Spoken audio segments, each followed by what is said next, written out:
Hello, hello, hello, everyone, and welcome to the conversation. Hi, how are y'all doing? How are you doing? I just want to say welcome to the conversation. As you know, we come to the conversation. We have every Wednesday. We come, we talk about things that are relevant. We talk about things that are relatable, and definitely my guest that comes on, they will always be again relatable, real, and they're gonna be honest. They're gonna be transparent. They're gonna talk about the different things that they have going on. So I just want to say welcome to everyone. Welcome to the conversation. Hello, Angela. How are you doing? Welcome to the conversation.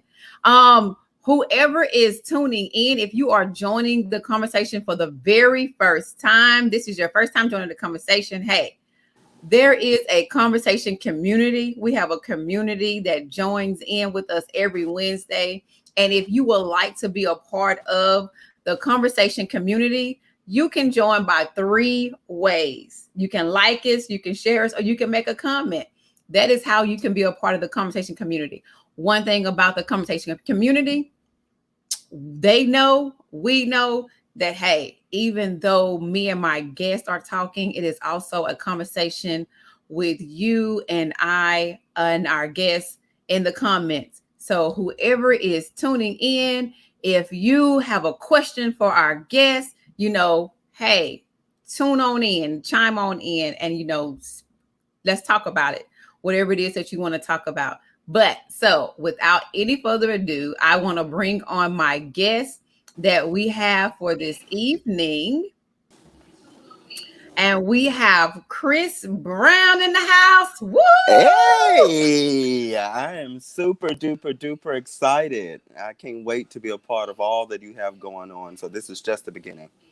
Yes, thank you so much. And I just want to thank you for coming on the conversation and, sharing your journey with everyone in the conversation community, letting them know, how things were for you, being honest, being transparent and being authentic, because one thing about it I know is it's hard sometimes to come on such a public platform and share your journey. So I thank you for your courage. I thank you for your honesty. I thank you for just, showing up, showing people how to show up. That's right. That's right. No, this is Y'all, so good. I just have something.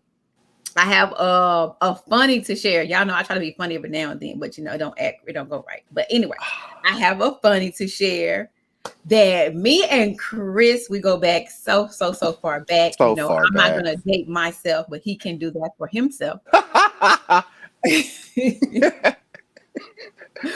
But when I met Chris, oh my goodness, I fell so in love with Chris. He is such an awesome person.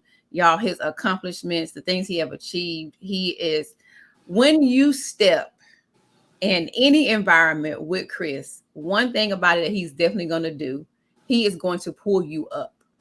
So when you step in an environment with him, be ready to elevate because he is going to elevate you. He's going to show you how to elevate and he's going to show you how it feels to be elevated.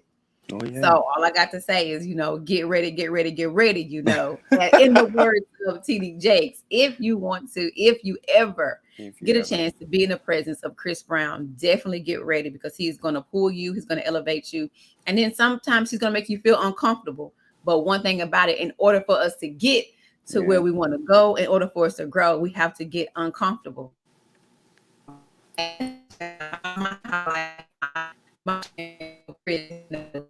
But Chris, tell the conversation community tell us a little bit about yourself. Okay. So name is Chris Brown. I'm just Chris all day long. I just want to be Chris. A native of Monroe, Louisiana, born and reared there. It's the heart of who I am. I mean, I tell anybody that, if it had not been for the great city of Monroe and the village it took to rear me, I wouldn't be the person I am today. Always want to represent Richwood Rams because I am a Ram all day long. So I know there's a little rival in the room, but for those that are Wildcats, that are Wattsman Wildcats, I am also That's where I began my education, secondary education. So I am a Wasman Wildcat. So for those that I make a joke all the time, and Dr. Harrington Watson Trey would like to call me a wild ram. So I am definitely a wild ram. So he was my assistant principal at Richwood. So I definitely I attended Wiley College, a historically black college and university west of the Mississippi River. I've gotten an opportunity to work in several different capacities in higher education over the last 7 years. You and I got to work on the community college sector. So I definitely love education and the power of education. So you'll get a chance to kind of hear how education played a major role in my life, and how I got to play an impact on many lives to come as it relates to going off to school and what it is that I do on a day-to-day basis, and how Mm. mental health is so important to what it is that I do every day, because the people that I encounter are my students, my babies, and you'll be surprised at the various things that they go through. So I digress, but that's a little bit about who I am and where I'm from. And so I look forward to this Awesome. conversation. Oh, but of course, and as always, always representing Monroe, Louisiana. That is definitely our hometown. I'm not there anymore, but Yeah, always represent. It's always a piece of Monroe that will always be on the inside of me, especially the food. I'm gonna tell y'all one absolutely. thing. I may have left the location, but Yeah, yet the environment, the location, the food is still within me. it's I still just with want me y'all to know. too. I don't think it Mhm. ever leave me. No, no, there is Yeah, no food. There is no greater yeah. than I'll be Louisiana. dead and gone, sleeping in my grave, thinking about some fried chicken wings with a Louisiana hot sauce. So I do declare. Yes, indeed.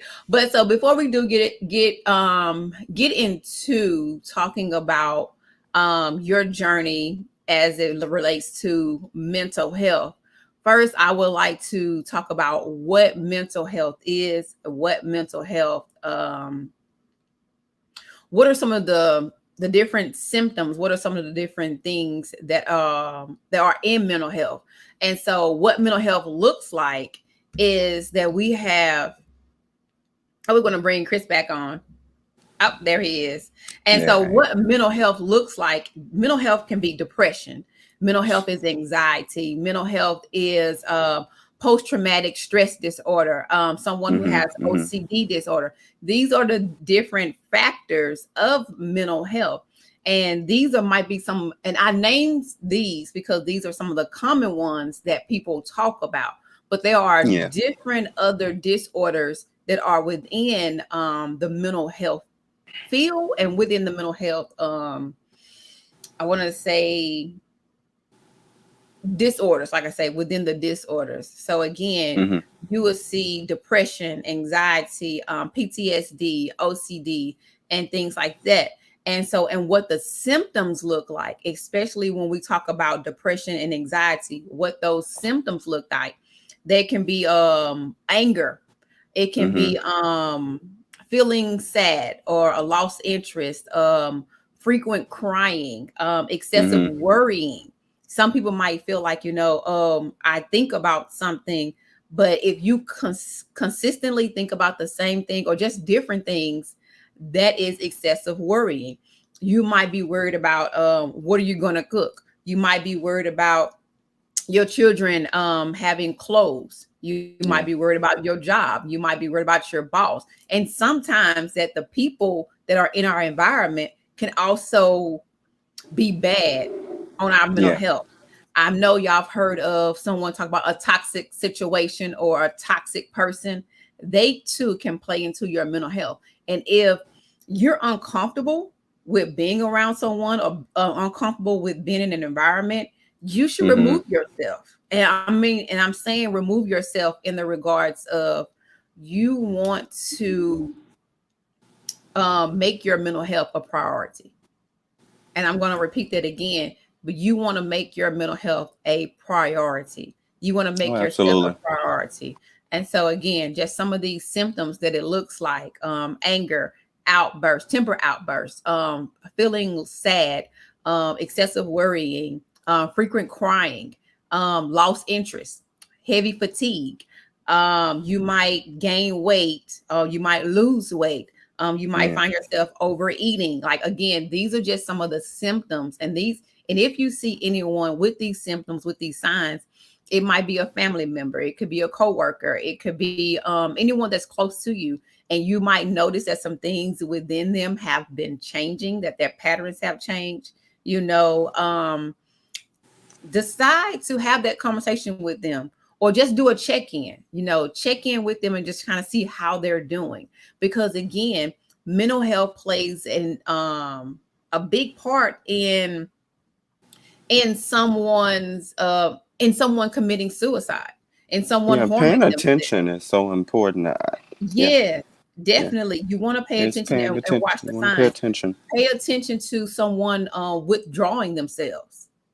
Like, you might have talked to this person all the time. Like, if you regularly talk to someone, let's say 3 or 4 times a week, and then you notice that their calling has decreased, do a check-in and kind of see how they are doing. Hmm. Because like I say again, at this point in time, and we know with the pandemic, suicide is on a high rise, illnesses is on a high rise. So we just want to be mindful. We just want to pay attention to our surroundings and the people that make up our community and our circle.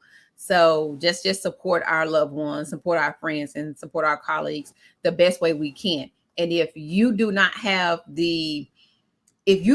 the words for them, well then, um give them to the right well send them to the right places. Give them Yeah. some resources that could help them get to what they need, if you feel like Hmm. you are not able to help them.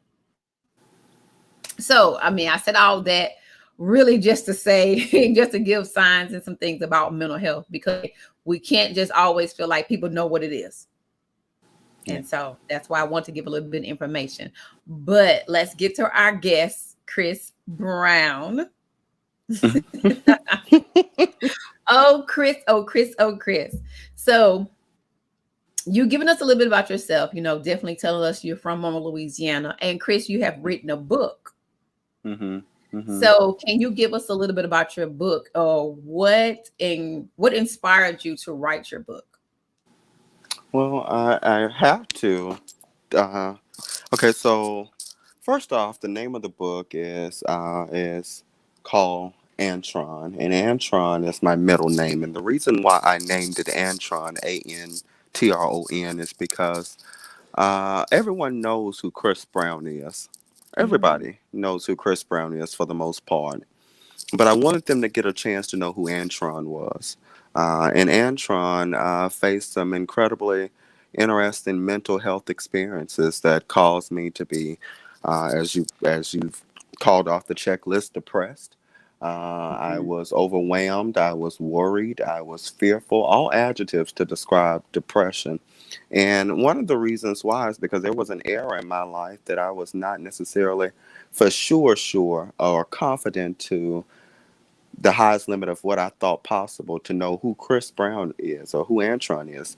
Chris Brown had Hmm. become such an image, such an ego for people to Hmm. fulfill. And we have to know when we're satisfying others and when we're so empty inside. And so that was one of the things that I battled going through. So writing the book Antron allowed me to tell my lies, tell my truths, tell my struggles, tell my hardships, tell my successes, and to inspire all at the same time someone else who may come from various geographical areas or socioeconomic backgrounds that despite who you're related to, despite where you come from, you determine where you go in life. And so as long as you open up your eyes and, as the Bible would say, write it down, make it plain, the vision that you have for your life, then you can conquer it in every element of your life. And so that was one of the um, purposes of writing the book. I wrote it while I was in college. Who could have ever imagined someone who was my mother raped at 14, had me when she was 15, grew up with a single mother, grew up poor, so poor we couldn't afford the O and the R, so we was just poor. And so, as a direct result of that, the book is supposed to inspire my daily lifestyle, but putting it in writing was motivated on the basis of trying to inspire and infuse others that you can conquer whatever it is you might set your mind out to Hmm. do, and Hmm. to also be not worried and be not fearful and be not overwhelmed if I could possibly or potentially make it in this world, and Mm-hmm. be who I wanted to be. So that's the basis of the book. So it's Antron, and it can be bought on Amazon for those that are listening and interested. Mm-hmm. Awesome. And so what? So I know you was saying the different things that you wrote in the book, Mhm. and what kind of inspired you to write the book. So can we talk a little bit about those challenges and those struggles that you went through that you wrote about in your book? So I know you talked about Chris Brown being an image. So Mhm. when did the image of Chris Brown first start to formulate or begin? Mhm. Well, it's so funny because when I think about the Chris Brown image and when it really formulated, developed, Mm-hmm. was probably perhaps in the seventh or eighth grade as the Mm-hmm. artist Chris Brown came out. That was the first time that someone had conjoined Chris and Brown together. Initially I had been Chris for so long, but he gave Chris Brown a true and combination of the names in its own right with those who I went to school with. MLK and Monroe, I can recall the first time being called Chris Brown. So, that image of having to, people already anticipate, oh, he's intelligent or he's smart or he's this and that. So having to um, walk the walk and talk the talk, that what you might think of me is exactly what it is, knowing that when we go behind closed doors we have so much other things on our mind and our hearts that we don't necessarily project to the world or display to the world. And Mm-hmm. so I think that seventh or eighth grade is when it really formulated. But I'm so grateful that over the years I've learned what I like and what I don't like, and what I strongly agree with and what I strongly disagree with. And so mentally that can be disturbing for you, having to live the way someone else necessarily wants you to live, Mm-hmm.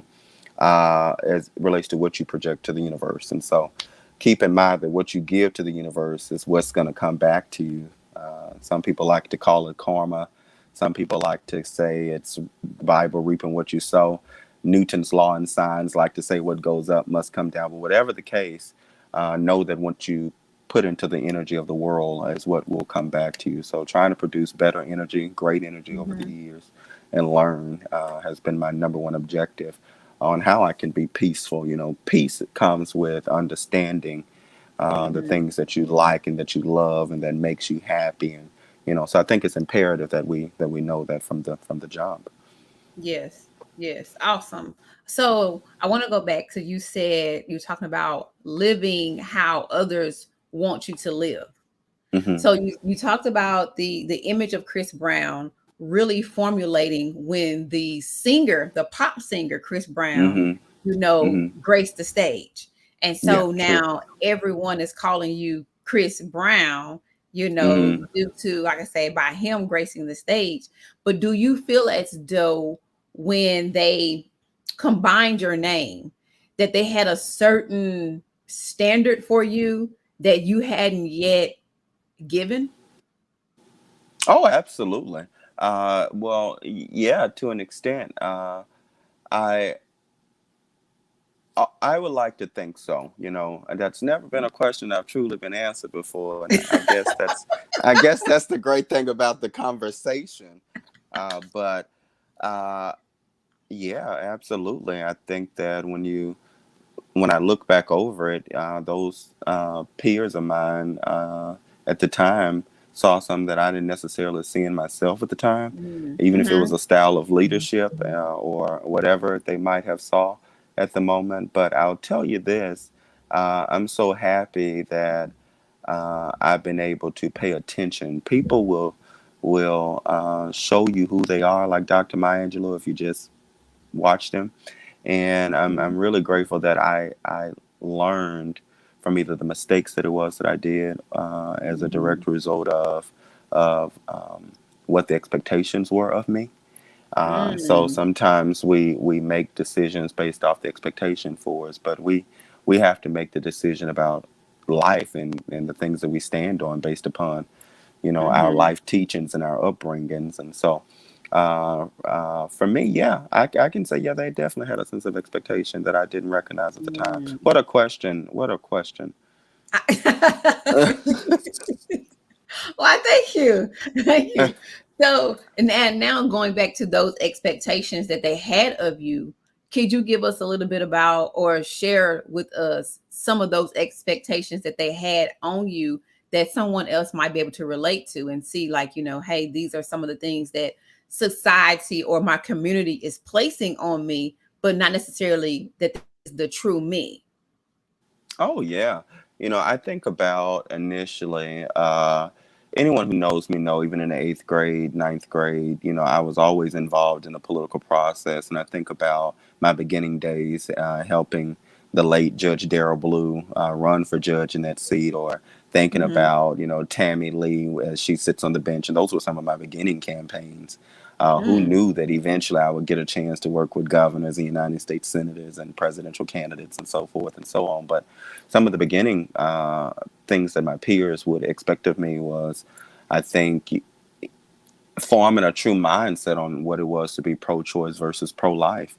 I think mm-hmm. about initially how the expectation was for me to automatically be pro-life, but over a course of time, understanding that my true Mm, belief is that women rights matter, and that women should have, the say so about their uterus and what they decide to do, mhm, and those expectations of pay equity. My mindset as it related to women should not get paid the same as a man, but now I understand that women should be paid the same as a man. Those mhm, expectations of what I should have been thinking would be the things that I would say. I'm so pro-life and I'm so against pay equity, but I have to say that over, with age and learning and wisdom, you mhm, get a chance to hear people experiences mhm, on how they could, feed the family more if they had more money, and if mhm, only she was being, or you think about uh, the decisions that a woman has to make, and that, that intimate decision. So, and that's mental health. Those things can play on your conscience. You have yes, this particular platform or expectation, and you're standing on it, but you're running across so many others that are hurting. And I think in mental health, that's mhm, when we have to bring in what we call trauma bonding, to be able to mhm, bond with one another's trauma, recognizing that we all go through something, that no one that's is greater true, than another person. And mhm, so that's true, those are just some of the few expectations that were on me initially, and how I've overcome them. yeah, okay, thank you. So, I just wanna kinda back up a little bit and talk a little bit about, if you don't mind, Hmm. talking a little bit about, the household in which you was raised in. Hmm. When did you find out, um, about your mom being raped at the age of 14 and having you at 15? Well, I gotta tell you, it's not a conversation that we just have. Mhm. I gotta be quite honest with that. What I will say is that my mother and I, we talk about a great deal of things. Okay. My mother has never lied to me, and have to remember that that trauma plays an interesting role even in her life. That this is a twofold Mhm. system, That and is so true. as a direct result of that, I'm always very cautious about what it is I talk about, but asking her, repeatedly, who's my dad, who's my dad, Mhm. and those type of conversations end up happening. But one thing for sure is that I didn't find out until later on in life. I was Mhm. definitely out of college, or either a junior or a sophomore. I may have not been out of college. I might have been in college. I was in college because I began writing the book while I was in college, and that was Okay. just a little bit after finding that out. But it was my mother never treated me any different. Didn't show. So those were not things that I ever. And I'm the first, so I was a true example of I was her growing pains as it relates to. Mhm. I have other siblings, so I might have been the one who taught her, you know, in motherhood how to do this thing. But with my great aunt who reared me and my mother, I gotta say that the odds were not against me. and Mm. God knew who I would be before I was even a beep on the monitor. And as a direct result of that, I've never been to jail. Uh, Okay. I I don't have any kids. I'm not on the streets. I'm not homeless, and I'm gainfully employed and educated. All the things that society says Mm. that one will happen if they're That's true. reared or had an upbringing like necessarily potentially I had. But I got to tell you, I never knew I was poor. My mother Mm. had clean clothes and they were ironed and pressed. My mother made sure that the utilities were paid for. So I never really knew that I was poor until I got old. And I said, oh my, we're not even close to the 1% billionaires in this country. So we're not even close. So I gotta say that those were some of the most incredible life lessons that I apply today as a counselor at a university. Mm-hmm. That those are some of the things, because what I have recognized over the years is that Dr. Maya Angelou's quote that we're more alike than we're unalike is so very true. Mm. That when and so I tell anybody, especially those others that have upbringings like myself, that you know I really do believe in the power of prayer, but I also believe in the power of counseling. Christian folk, Mhm. church folk like to talk about counseling. I talk about Yes, praying, and praying is so very good. But laying on someone's couch for 55 minutes is also good too. And so I think it's yes, so indeed. important that I think it's so important that people of color, in particular men, take counseling to a new level. Mm-hmm. Mm-hmm. And I'm glad you went. I'm glad you started. You said about the men.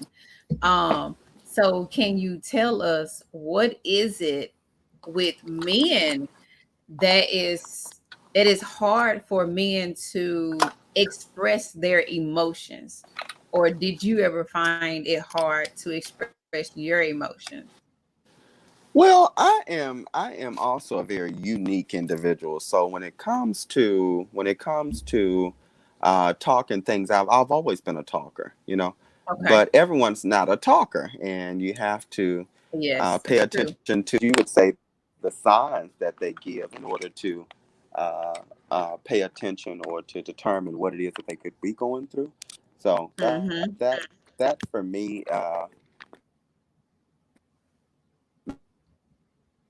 makes the difference. Oh, I think we lost him for a moment there. So, just to do a recap, just for anyone who is just now joining in. So, this month on the conversation, we are talking with different men. We're talking to them about mental health and what it looks like within the male community, because we know that sometimes and especially as an expert, as a clinician, I know that men find it very hard to express themselves. Men find it difficult to express their emotions. They find it difficult to express their feelings. And like Chris was saying earlier, he was a person that liked to talk a lot. But then what about the men who don't talk a lot? And then too, in the social environment in which they were raised not to express their feelings. And I go back to our guest from last week when he talked about, when we have young men, we tell them when they're young, like the ages of two. Well, it starts at one, like 1 and 2 and 3, while they're walking and beginning to talking. If they fall and bump their head, we're like, oh, ain't nothing wrong with him. He all right. Shake it off, big man. Shake it off. Yeah. And we tell them to be strong and we tell them to be a man up. Ain't nothing wrong with him. But then if it was our little girl who fell and bumped her head, everyone in the room is running to her. Oh, you got a bobo? Oh, let me see your bobo. But then we want our men to be our little boys to be strong, not express themselves. But then when they become grown men and they become adults, and we're trying to um date them. So we're in the courtship with our young men and we want to marry them. And now we have wives and girlfriends asking their husbands and their loved ones, well, why you won't talk to me? Well, you ain't saying nothing to me. I'm trying to see what's going on with you. Because he does not know how to express himself, because he was never taught how to express himself. And better yet, not even taught, but he was not allowed. I was gonna say Ooh, I don't think it was. I was gonna say that I'm happy that you said. I don't think necessarily a taught behavior, but not an allowed behavior. allow. Yes, indeed, And I indeed. that And that if I community, I want y'all to chime in. Conversation community, what are your questions? What are some things that you've seen within some males that maybe you have dated, some males that you've married, and men who are on the live tonight? Tell us about some things that you, some challenges that you've had with even expressing your emotions, your feelings, your thoughts. If you've had mental health struggles or challenges. And so again, I go back to what it looks like to have mental health challenges, anger issues, feeling sad, lost interest, fatigue, excessive worrying, crying, always down. If these are some things that you felt, let us know how it was for you to kind of just get that over those challenges. And so, and yeah. Chris, with you, when you realize that Mm-hmm. you were having some some challenges, Mm-hmm. some struggles with your mental health, how did you address it within yourself? Because I believe first you have to accept it. You I was have to gonna say that was the that would you took the words right out of my mouth. Actually, Chris, stop. I told y'all, Chris, that get was out my head. that was the hardest thing. Trying to uh very in denial, from the very beginning stages, because there were people uh who paid attention to me, who Mm, recognized that there was a swift change in personality traits or character traits at the moment, that question, why are you eating so much? And then I mm, recognized, oh my God, I'm an emotional eater, or who eats, every time there's an emotion, I've got a snack, I got to have a real meal, who know, mhm, and also understanding that, uh, when you accept those things, you'll be more willing to actually see things for what they really are, and you can go back to kind of see how far along you've been feeling like this, and where did this feeling even thrive a root mhm, from, because that's so important too, knowing where the problem lies, where it roots from, so that you can go in and cut the root from, because you got to cut the root. If you don't, it's just going to continue to grow. mhm. Toni Morrison has a quote say, "If you want to fly, you got to leave some of that shit behind." And so, that quote means a lot to me, because if you want to elevate, you have to literally, how can you expect to deal with the future that's prepared for you if you can't deal with the right now, and so that's Mm, something that was so big for me, knowing that I always wanted to incline a little higher, but how can I do so when I know that there's things I'm not discussing, or I know that I'm angry sometimes, and I yell out at people who I shouldn't be yelling out at. They're asking a simple mhm, question, I responded pretty ugly or nasty, or so mhm, I think that those are mhm, always things, knowing when you got to throw some things away. You got to pay attention mhm, to being a hoarder. If you've always been OCD, but now all of a sudden you got a bunch of things in your house packed in boxes you ain't unpacked, and you hadn't dust there and you hadn't done that, it's time for you to reevaluate and come back to the mhm, table, the drawing board of how can I eliminate some of these concerns in my life. So I think that a wide range of things played a part in understanding where I was in my mental health, and where I needed to be, and how could I get there. And the first step I'll tell people to do, and especially men, some of the best things that I like about my work is that I have young men who feel confident and comfortable to come and talk to me about a wide range of things, and so that means a lot to me, that I try to walk the walk and talk the talk of, mhm. being authentic and transparent, and not trying to act like I don't have any challenges, because there's not anybody sitting next to you that don't have a problem. That's You know, true. that's so when you have a problem, you need to find ways for it to be solved. Mhm, mhm. So we have it's not necessarily a question, Mm-hmm. but it's a statement that's given to from someone in the conversation community, and they talk about how as Black people we refuse to go to counseling. So how was it for you that you accepted to go to counseling? Mm-hmm. Well, I'll tell you, Because some I'm gonna tell you, I was a counseling. refuser. I was a refuser. I was never really a refuser because I understood, and by the way, for you all that are listening, this is Suicide Awareness Week. I wanted to make that clear, and I say that to say that um, counseling does not have to be something that you go and pay for. Hmm. Counseling could be going out with that girlfriend or that guy homeboy for an hour and 50 minutes on every other Thursday night to talk about your Uh-oh, we lost Chris again. And so I believe what he was going to say was that, coping and it looks different for everyone. And so some things that you can do to cope when you are feeling sad, or when you find yourself being, not wanting to hang out with your family or not want to hang out with your peers as much, you can find different coping things to help you kind of get through what you're going through. But if you do find yourself in a place where it's beginning to be too much, and you're noticing, when you as yourself start noticing the different changes that are going on within yourself, then you should reach out to some professional help. And like you were saying, Angela, like I said before, I'm someone who refused to help. I didn't want to go to counseling or to therapy because of the negative perspective that was placed on it within the Black community. It was like, no, counseling, therapy. Oh, I don't do that.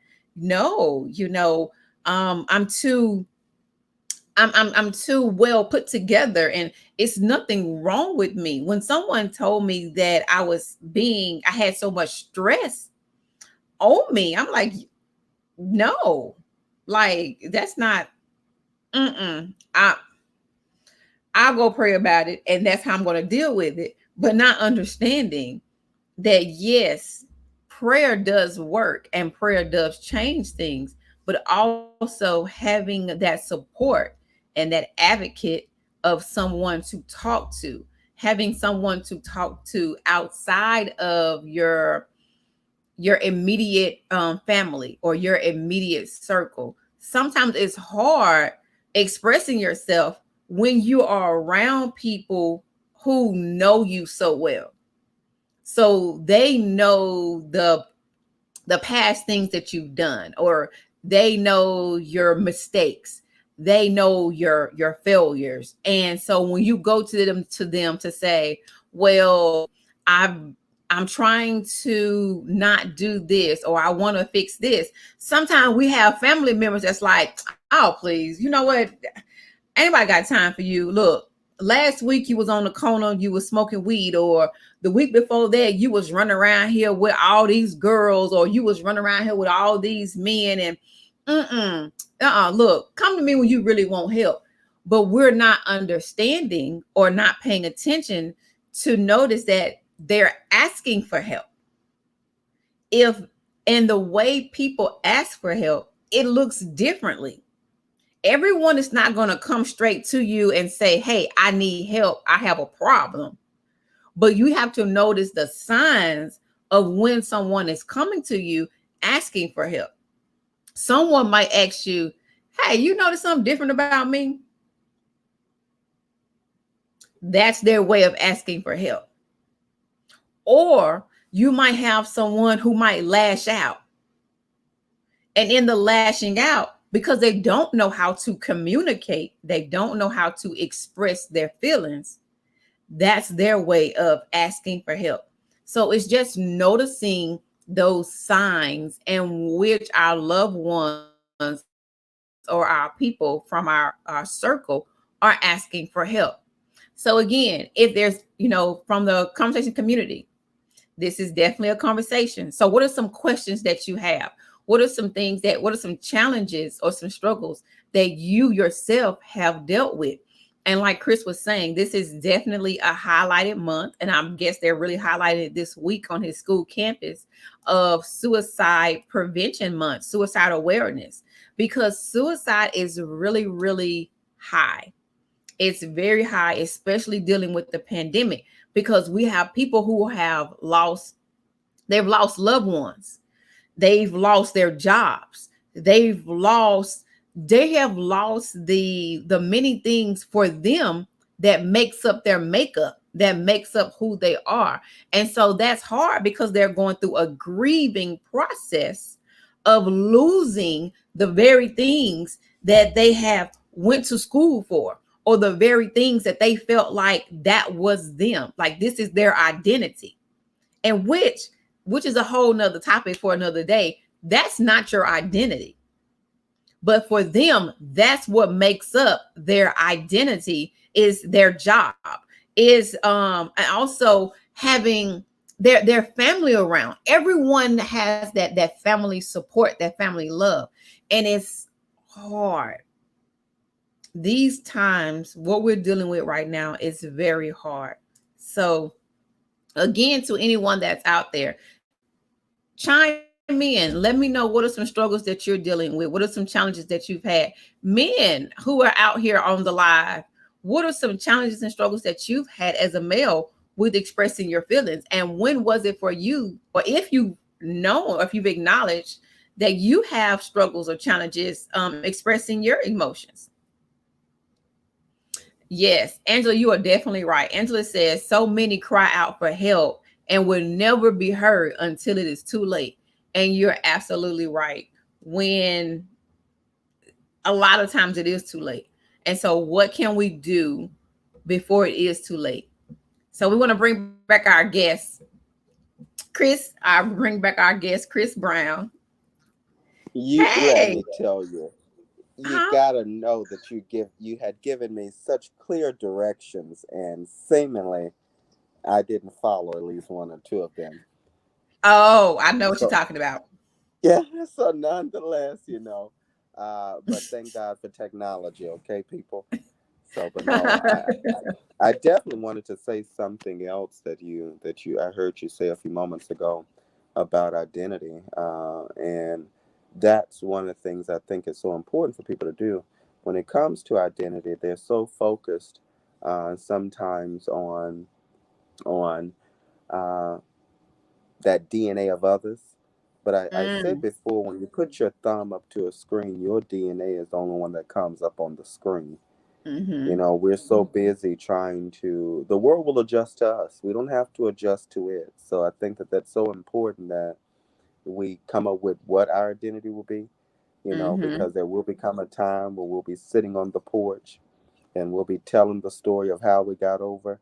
But these are Yes. the very years that we're creating the story. These are the very years that we're creating that story. And so I think that when it comes to mental health, you have to just take the time out, as I was saying before, disconnected, to sit down with a friend or someone whom you trust.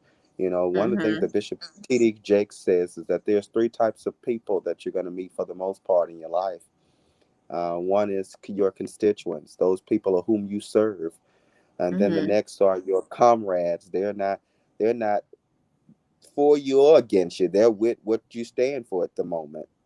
And then you have your confidants, and you only get one or two of those in a lifetime, is what the bishop said. So I think it's Mm, important that when it comes to knowing, we got to figure out who our confidants are, who we can sit mhm, down with, and we can tell them the good, bad, the nasty, and the tasty about what we go through and how I think that's so important.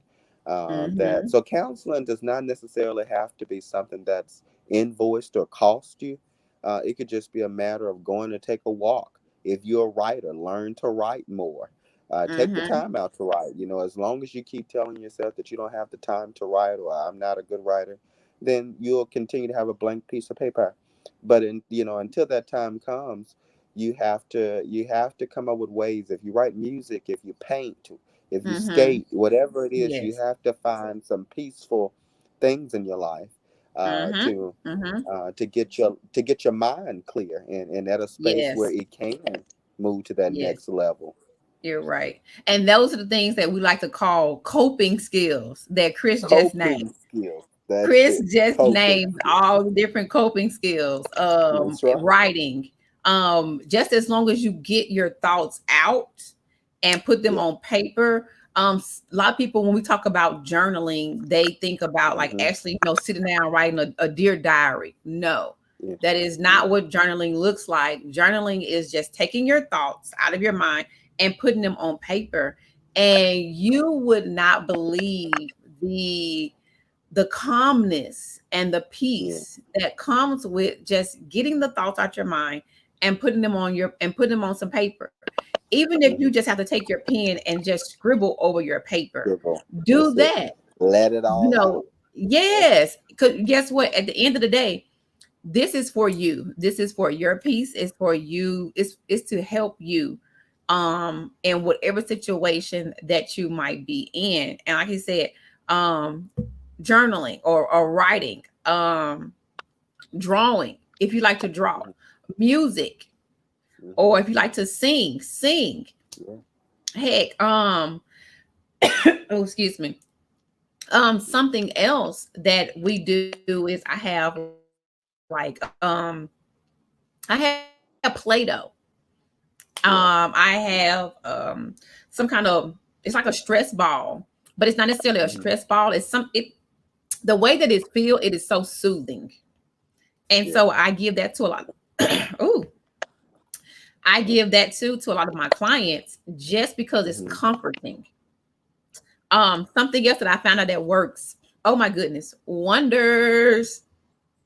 A weighted blanket. Oh If you Jesus. are a if you are a person who who is very anxious, who Yeah. worries a lot, the weighted blanket, what it does is it gives you that comfort. And Mm. sometimes that's exactly what we feel like we're lacking when we are going through these different stages within our life. Especially like I said, and like you said before, Chris, feeling sad, withdrawing yourself. You said you are an emotional eater.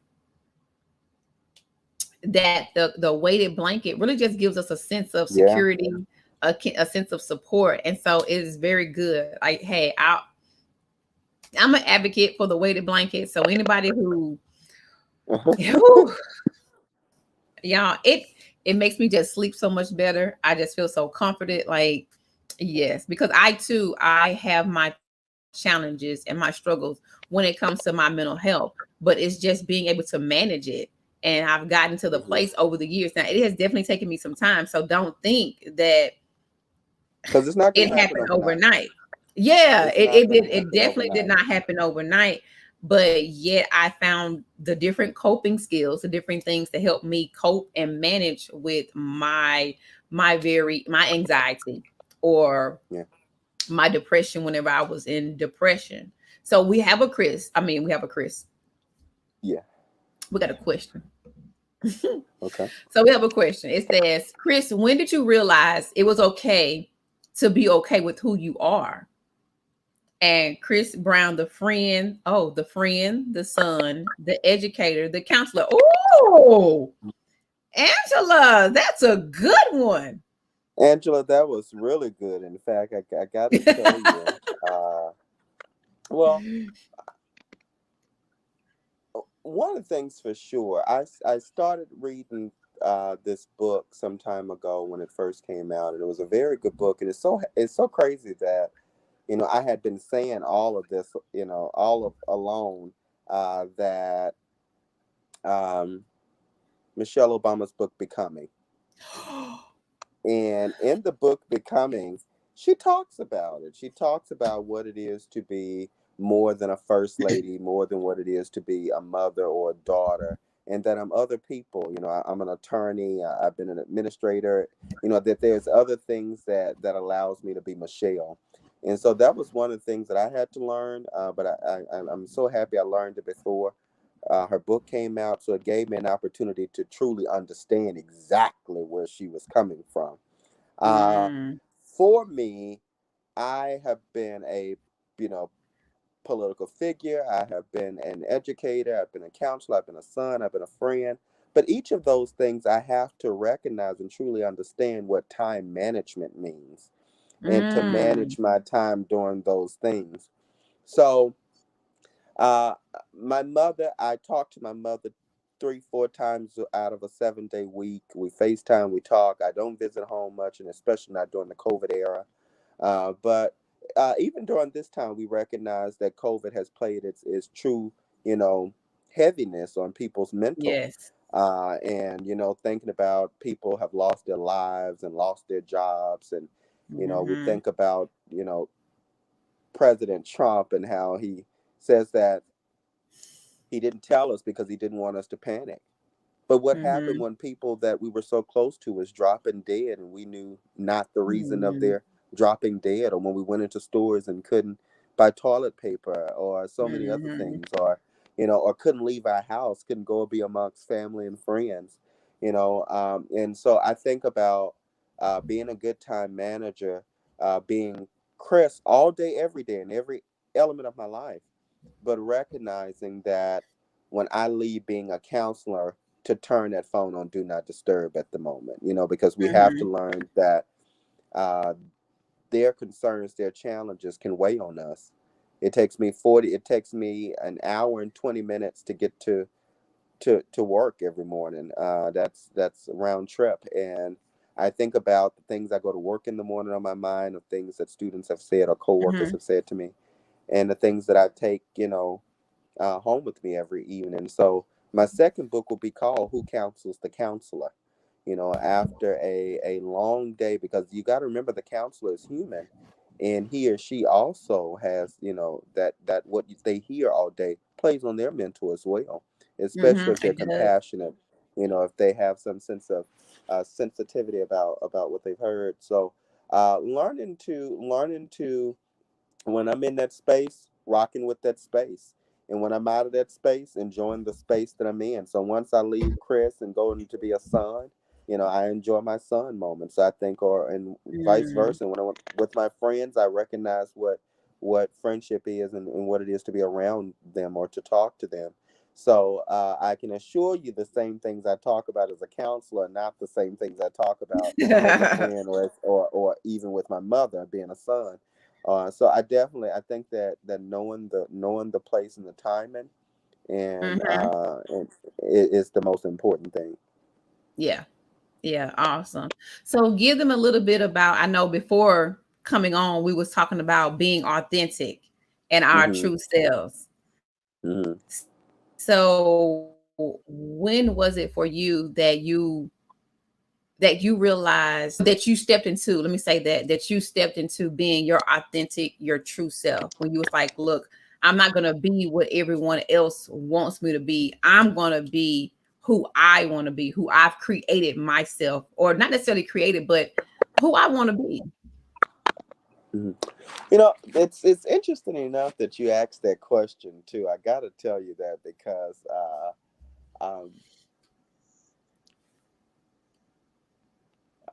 Shirley Caesar has a song that says, "I don't care if you're the chief of sinners. Once you come in contact with God, you'll never be the same."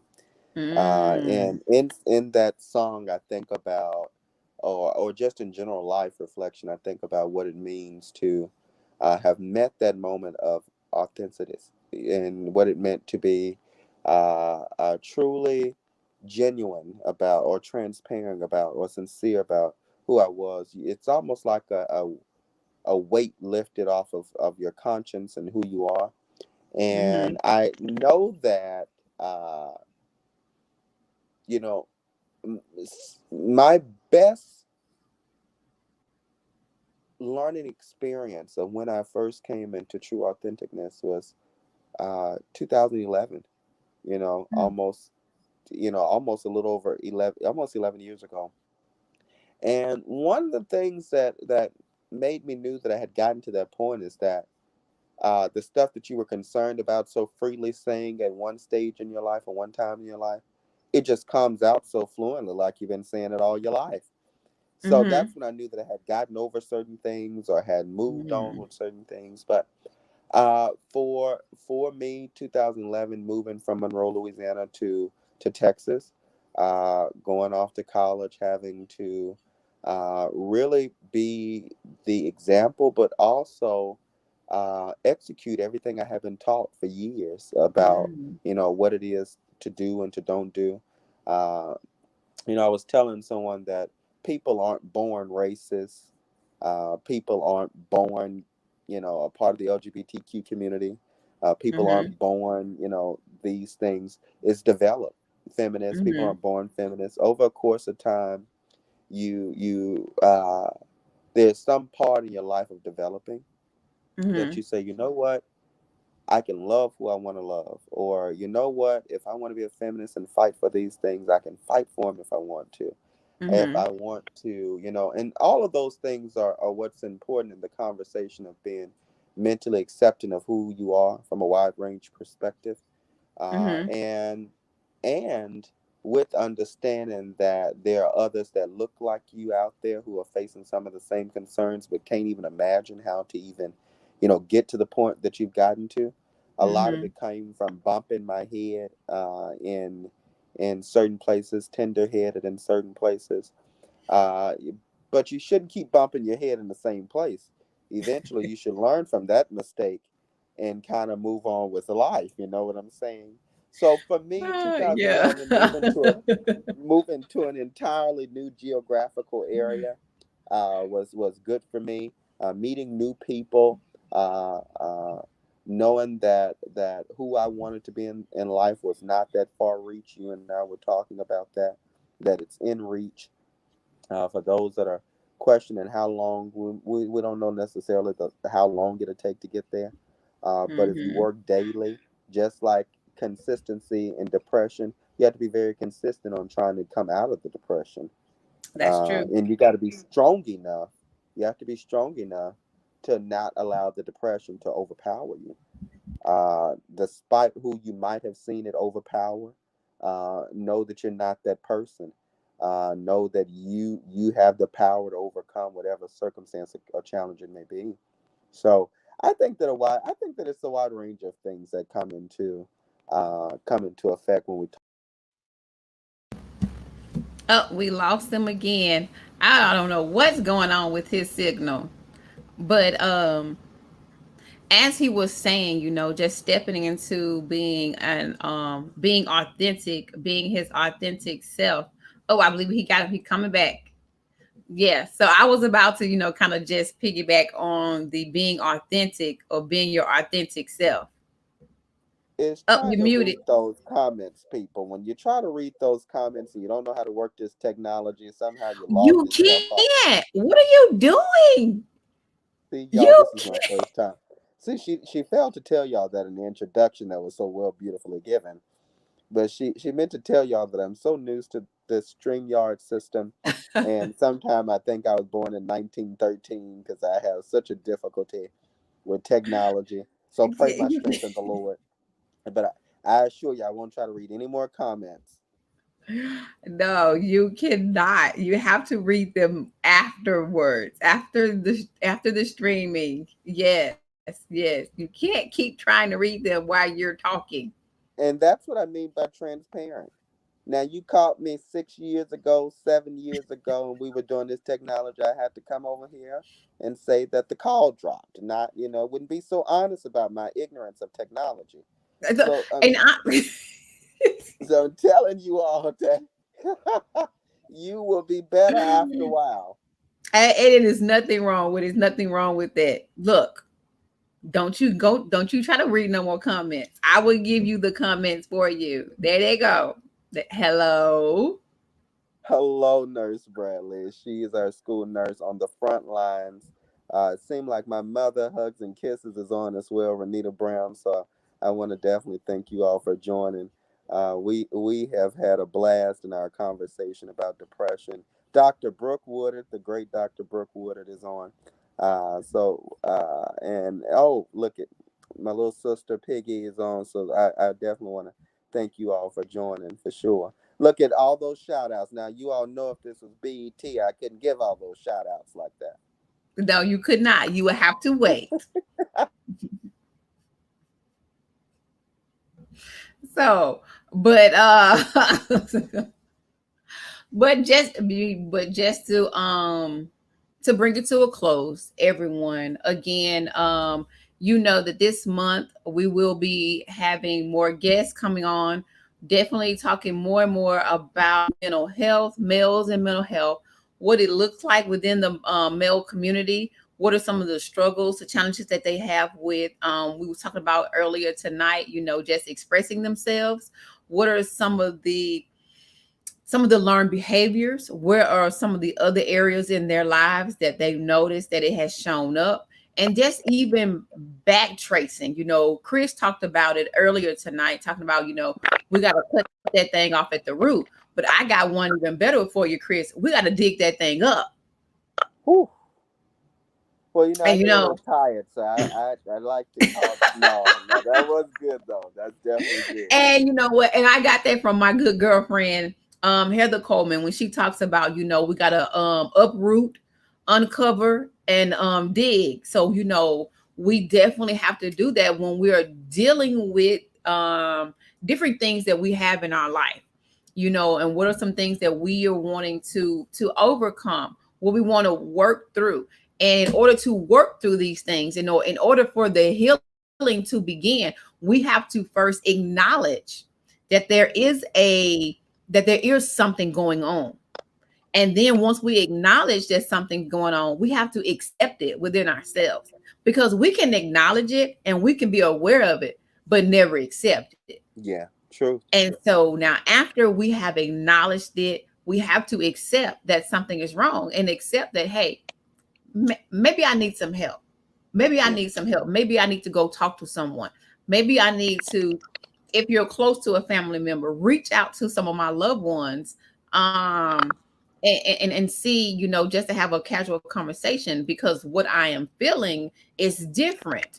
I'm finding myself, in my room all the time, locked up in my room. I'm Come finding on out myself of that room. Come not on out of that wanting room. to go to come out, finding myself not wanting to be on the telephone, or finding myself, as Chris said before, emotionally eating. These are some different things that you even can see within yourself, but you have to be aware of it. You have to acknowledge it. You have to accept it. And after we That's do all those things, then we can get to the action steps, and then we can start implementing the different actions, or implementing the different techniques and strategies that we will learn, or that we have been given. What were you about to say, Chris? I didn't mean to cut you off. no, it's okay. I have to remember I'm on television. The conversation gets so good. I think we're just at the kitchen table. But That's no, okay. You know what? That's why it's called a conversation, because we just have conversations. that's what I enjoyed the most about it. But I definitely wanted to just um, say that I am very appreciative of you having me on the conversation tonight. I am thankful about the wide range of things we got to talk about, and I really do hope that someone was inspired by what we put out there tonight. Because it's so important that mental health is a topic of conversation, because it's so very real. uh, Yes. to deal with almost 1,400 students on a day-to-day basis is a kind of interesting when you talk about the things that they go through. Mm-hmm. Whether it be that girlfriend is not faithful, or boyfriend is hitting on me, or Mm-hmm. stepfather's been having sex with me the last 3 or 4 years, and so and having to get them at a place where uh, they know that the things that happen to them is not their fault. Mm-hmm. That they're just learning experiences, and this is not a Bible scripture, despite people say it is. That the race is not given to the swift nor the strong, but those who endure to the very end. Mm-hmm. That's what it means. I think that you all should just keep calm, press on, lay on someone's couch for 55 minutes. I don't want to promote going to get a You, Long Island iced you tea, know, because you might become excessive. So you might want to get your Powerade or something and take a walk in the park. Thank you. But I Coping did skills. because I do want your coping skills to be healthy, and so I think that everything can be done in moderation. But Mm-hmm. I think it's important that you not get so overwhelmed with the now, and just try to prepare and plan for what the next can look like. Because in That's the true. time that you're depressed, oftentimes it's uncomfortable times because it's supposed to be uncomfortable. How can you appreciate the next level of life, if you're not going through some discomfort? So I just want you to find out how can you cope with that discomfort, to give yourself some peace at the end of the day. Mm-hmm. Mm-hmm. Exactly, exactly. I had something in my mind, but it definitely no, I know what it was. It was when you was talking about what you're going through being temporary. Hmm. And so I like to say, don't make a permanent decision off of a temporary moment. Yeah, yeah. And we do get caught up with the turmoil or everything that's going on around us, and we make permanent decisions. And sometimes that permanent decision can be suicide. Yeah. And what I want the community to understand is that I understand that we have suicidal thoughts and we have suicidal ideations. But when we have those thoughts, when you feel or when you notice, even when you see it within someone, get the necessary help. Get the necessary help, because we can't come back from suicide. Right. And there are attempts that have been made. I can definitely tell you myself from my own story, my own journey, that I am someone who attempted to commit suicide. It Hmm. just did not go through. Hmm. The Lord just did not let me go. But I am one who did. And so I like to change the term to a suicide survivor, because I did Yeah. it. Yeah. It's just when I woke up, I wasn't gone. Yeah. And Yeah. so, but even knowing that I have been through that, and because that is my story, that's a part of my journey, I can help someone else along their journey. And when they might see some of the same similar signs, Hmm. because Yeah. depression is nothing to play with. Yeah. Depression is something that's very serious, and it can catapult you into a space and in a place that that sometimes you just can't bounce back from. And that's where I'm talking about when we go into suicide. Yeah. But I, just know. I want to say it. It almost reminds me of what you're saying, and a lot of times we're depressed about the various things that are going on in our lives at the moment. Hmm. And for some odd reason, I just want to say to whomever that if it's your job and you think you need a raise and you're depressed, but you don't really want to leave your job, but you know you need a raise, ask for your raise. Mm, Ask for your raise. If it's your family, or and you know that some health concerns are going on and you don't really want to be in the business, or go ahead and ask whatever mm, it is you're gonna, because I'll tell you, you're gonna get more depressed living in the state of the now, always mm, question and wonder what the outcome could have been had you just done the very thing that you think you shouldn't do. Now, I'm mm-hmm, not telling you to go out there and do anything outrageously out of control, but positively speaking, I think that it's important that if you want, if you know that those are things that your mental health is, if you're in a relationship and you know it's toxic and not healthy, mm, get out of it. If that's something you've been battling, get out of it. Because I think that time is the time you need to prepare for something different and something greater. And I mm-hmm, think that if it you'll be the only one to know if the pros outweigh the cons, but if the cons are there and they're outweighing the pros, I think you need to get out of it. And that's not just a dating relationship, that's a work relationship, that's a friendship mm-hmm, that you think is a friend.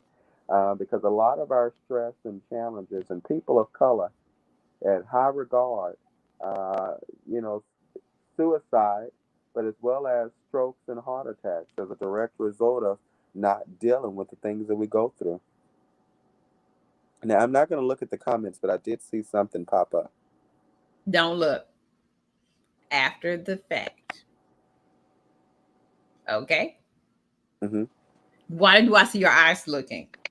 Well, I thought I could, and I did do it seemingly. They conquer who believe they can, because I just clicked on it and I was able to read it and not press the X to X me on out of this thing. So I tell you, Thank you. I'm Thank you. learning. I'm learning. Thank you. Thank you. You're welcome. Awesome. You're welcome. So again, just I want to give some signs of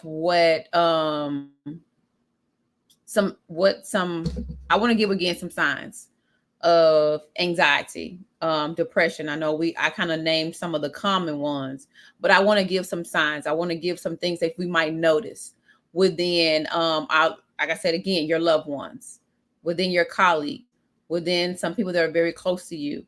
You might not call them friends. I know some of my some of my clients, they call them different names now, so I do not even want to try to remember the names that the younger generation are now calling their friends.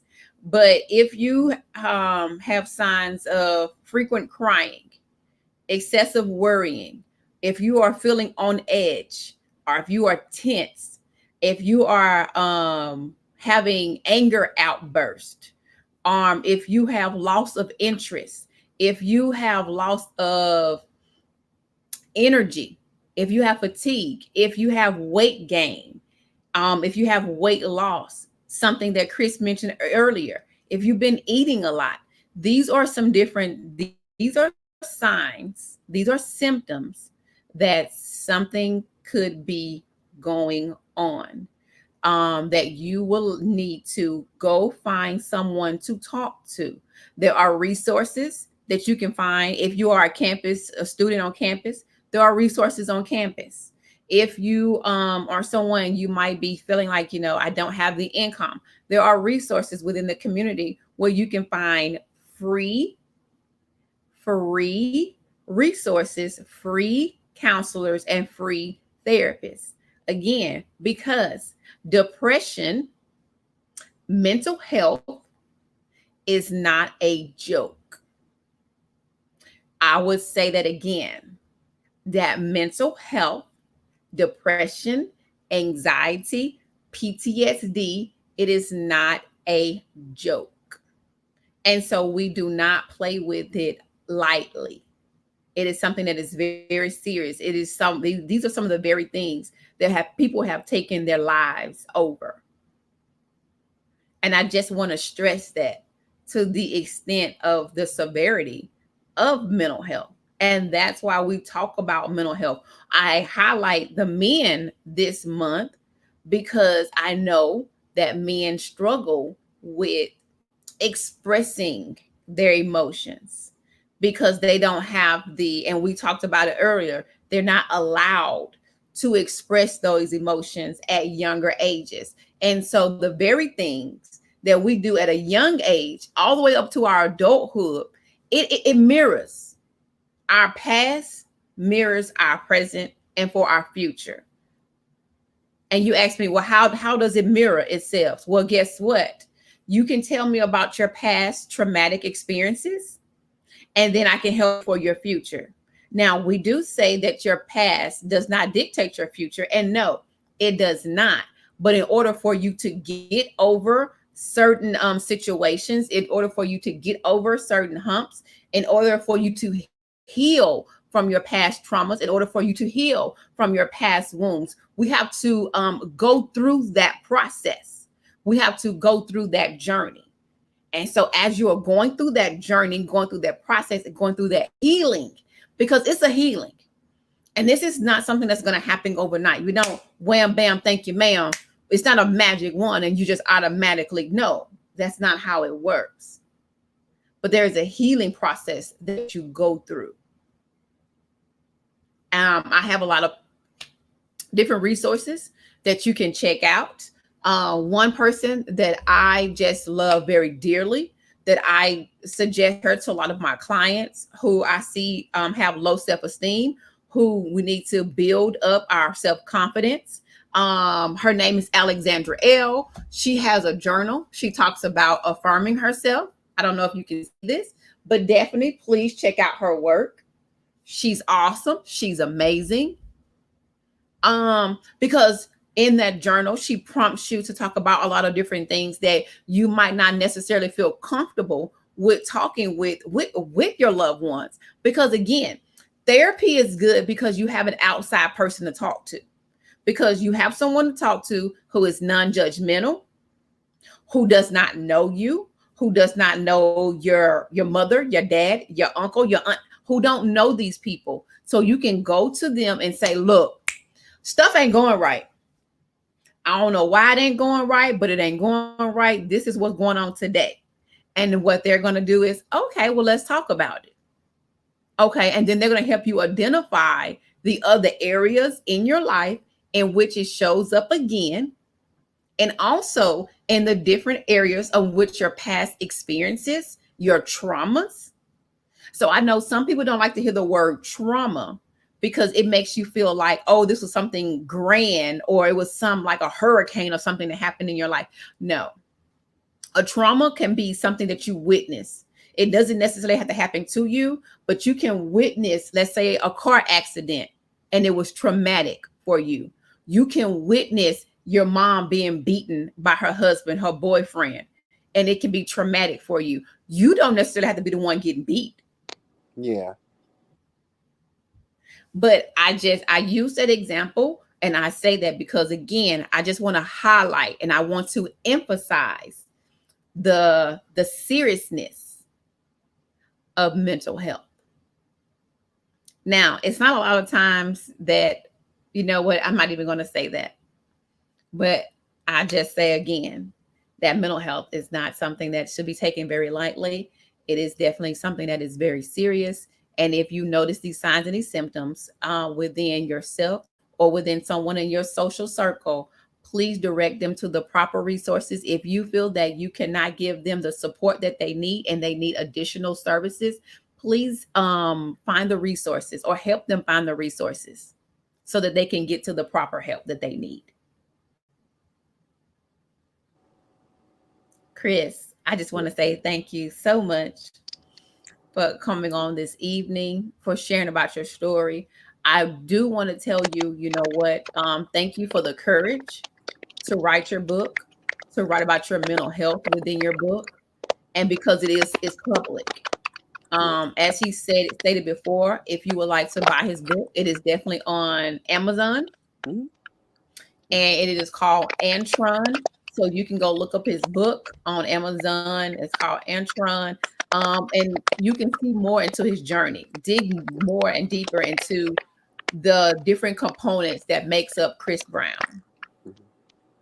Thank you so much, Andrea. It's always great talking to you. I hadn't spoken to you in an incredible long time, and who knew that this conversation would be literally the conversation, and a Right. Yeah. conversation in which I'm happy that I was a part of, and also made me reflect on many things tonight, which was good. Yeah, I think that life is about reflecting, and it's Yes. about, even in the thought process of what's next. I think people need to know what's next for themselves, because this is not the end.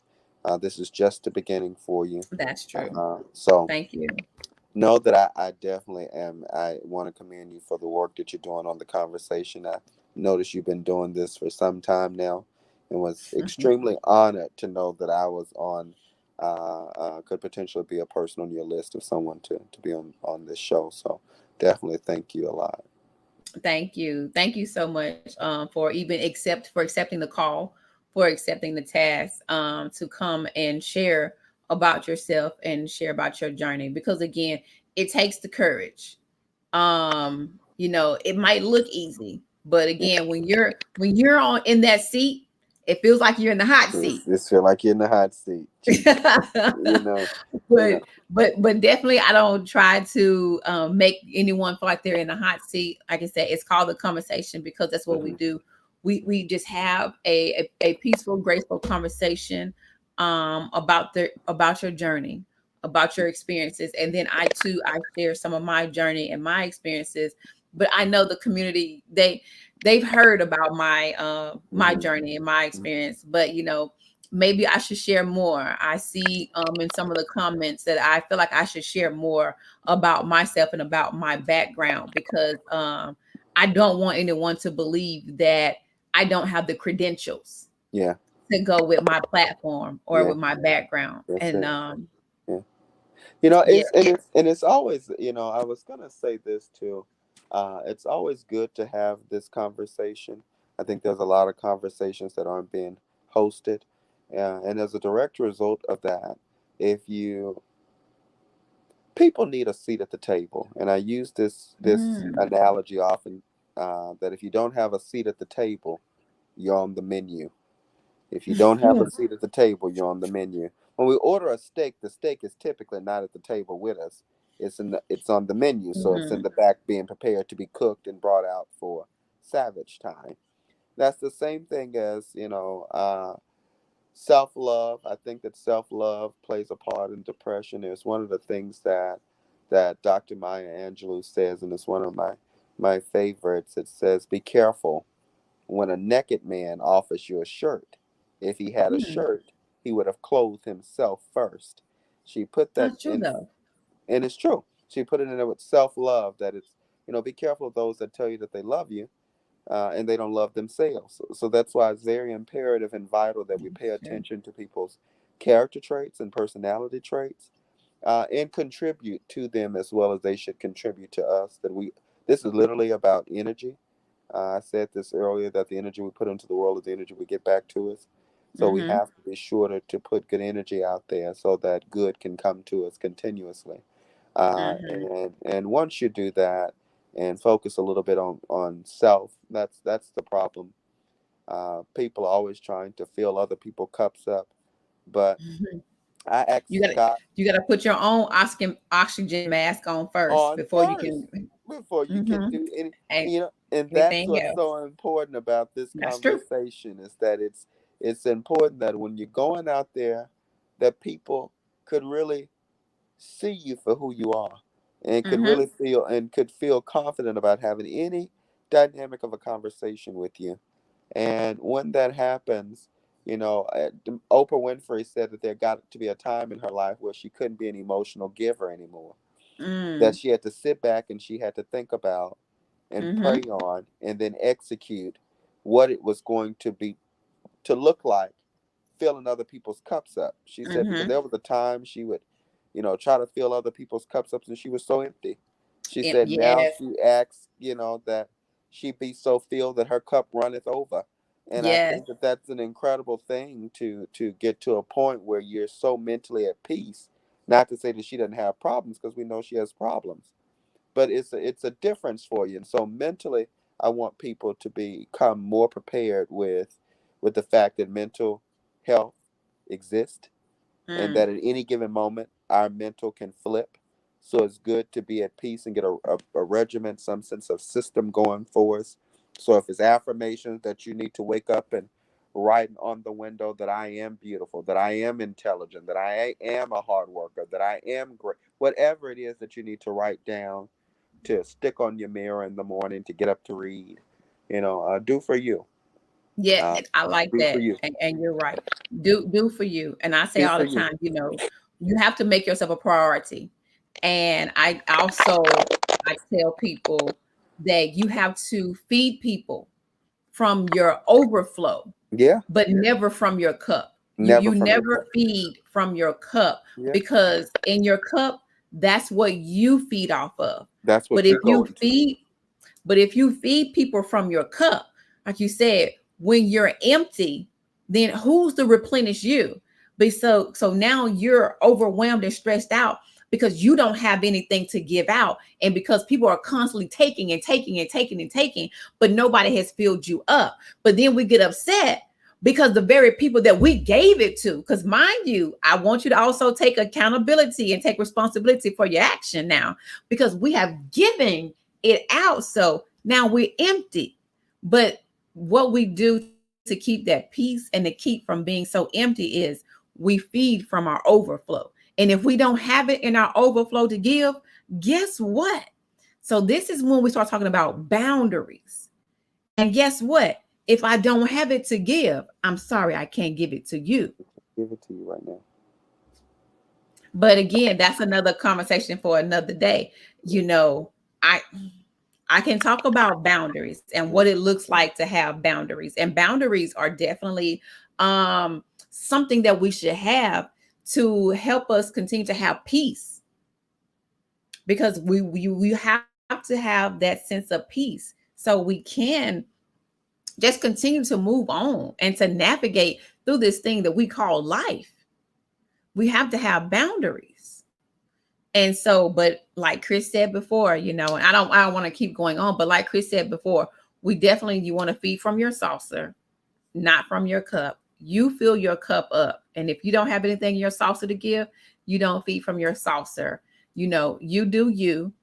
You put on your oxygen mask first before you help anyone else put on their oxygen mask. Because, hey, if I can't breathe, if I'm not right, if I'm not good, then guess what? I'm no good for no one else. But you make yourself a priority first. And so I'm very, very, very, I am an advocate, a strong supporter when it comes to self-care.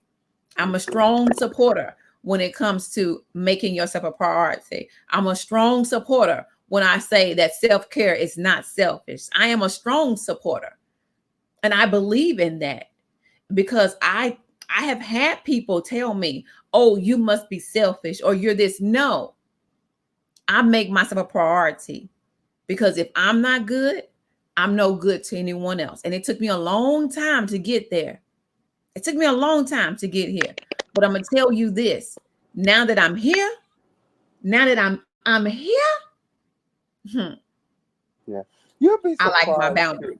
You know, and that's pretty good right there, Flintroy. I got to call you by that last name right there. Okay, Woo, Brown he done Flintroy. called me Flintroy, y'all. You know, because that's good. That's great advice, and I think that oftentimes, and from what I can see, or from my time, women, young women, um, don't always place themselves at the top of the list. Hmm. And a lot of times I understand that they're mothers, and they're nurses, and they work in so many other things. But it's so important. They put their occupations, they put their families, they put their spouse, and then they're all drained up at night. They're all drained up, and they think the 8 hours, 7.5 hours, 6 hours you get of sleep that you rejuvenated. You hadn't. It's okay to put yourself at the top of the list. It's not a selfish thing. It's so important that you put yourself at the top of the list, because if you don't, you're going to find yourself burned out, angry, depressed, Yes. and so many other things, because you feel like a bank account that's overdraft. But we Mm-hmm. have to be a bank account that if we put nothing in it, we can't anticipate to withdraw anything out of it.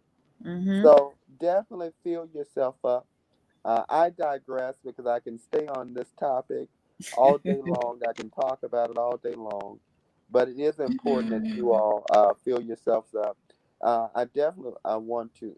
Uh, I'm not sure if you're gonna give me a time. Just I better do it while I'm able. Yes. Definitely, Take if it. you all will, I want to share my social media platforms with you as well, if I may.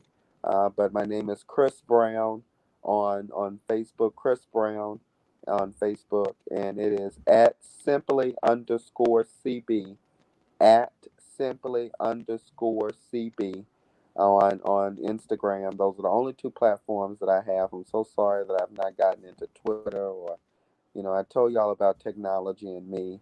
So I am very, very limited on my social media platforms, but I do respond, because people always hit me up to talk about a wide range of things, and so I definitely want to hear you, and I want to see you, and so keep calm and press on, and don't think that this is even,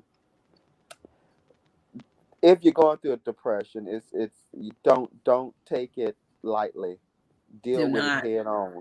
Cut it from that root, dig it up, burn it, get rid of it. You got it. But Yes, definitely don't definitely, hold on definitely. to it. You're So thank right. you so Definitely. much for having me on, okay? You're welcome. You're welcome. And thank you for like I said again, accepting the task, accepting the call to be a guest on the show. Because I said again, it's one thing to be in the hot seat, but I try not to make it too hot. You didn't make it too hot. I think you were. Awesome. I think you were the perfect host. I gotta tell you that. I want to tell you that the design, your twofold screen, the professionalism, the Look, we're gonna conversation, talk about that after the fact. your stunning grace has been absolutely wonderful. So I am so grateful. Thank you. You know what? Thank you so much. Thank you so much. Again, for everyone who has joined on tonight, thank you so much for joining the conversation. And if you are not a part of the conversation community, we have a community of great, awesome people that share about their experiences. They like to come together and support one another. If you are not a part of the conversation community, you can definitely be a part of the community by three ways. Yes, that's what I said. I said by three ways. Like it, share it, make a comment, and you are a part of the conversation community. Because here on the conversation, again, we like to be transparent, we like to be honest, and we like to be real. We like to be very real. So, hey, this is who we are, this is who I am. And I love it. I love who I am. I love to shine brightly. I don't like to dim my light. And I definitely would encourage anyone else out there. Don't dim your light for someone else. You show up for yourself and you show up how you are. If you love who you are, if you like who you are, then show up who you are. Show up as who God has created you to be, because He made you in His image and He didn't make no junk. So love yourself because your creator loves you I think you and need to you drop are. your cash app. You need some tithes and offerings. No, I do this because I love it. And again, because I'm just a strong advocate of it. And I love to encourage. I'm definitely a strong encourager. I love to encourage. I love to motivate. I love to inspire. I love to help people I love to help people move the needle point in their life. I like to see you move the needle point. I like to be there with you when you move the needle point. I like to make an impact. And like I said again, I just like to make an impression. And so I'm definitely here to educate, I'm here to edify, and I'm here to encourage. And so whatever it is that I can do for anyone on their journey, please DM me. Send me a message. We can talk about this. Yeah, we can talk about it. But again, we are about to sign off for this evening. Everyone, thank you so much for being on. Thank you so much for joining us tonight. We will be back here again next Wednesday. We are going to continue the conversation with our males, talking about mental health, talking about the challenges and the struggles that they have within mental health and how it is that they got over, how they came over, how they got over. Yeah. So y'all have a good evening, and remember again to show the world who you are and don't allow the world to tell you who you are.